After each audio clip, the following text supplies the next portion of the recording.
पहाड़ों के बीच एक छोटा सा गांव था। वहाँ एक बूढ़ा आदमी रहता था जिसका नाम माधव था।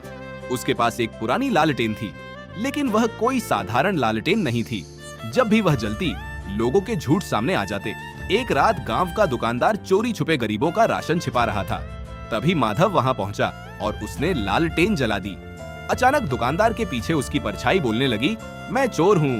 पूरे गांव में डर फैल गया। लोग कहने लगे, उस लालटेन में भूत रहता है। अब लोग माधव को देखकर रास्ता बदल लेते थे। माधव अकेले नदी किनारे बैठा था।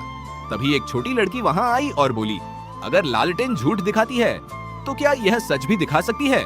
लड़की माधव को अपने बीमार पिता के पास ले गई। गांव वाले कहते थे कि वह आदमी कामचोर है, लेकिन माधव ने लालटेन जलाई तो सबको सच्चाई दिखाई दी। आदमी कई दिनों से भूखा था और चुपचाप अपनी बेटी के लिए खाना बचा रहा था। अब गांव वालों को समझ आने लगा कि लालटेन लोगों को शर्मिंदा नहीं करती, बल्कि सच दिखाकर उनकी मदद करती है।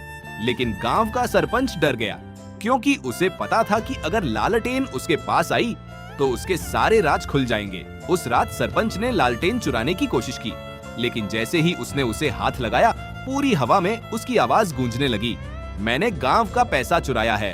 पूरा गांव जाग गया। लोगों को सरपंच की सच्चाई पता चल गई। गांव वालों ने माधव से माफी मांगी और पहली बार उसे गले लगाया।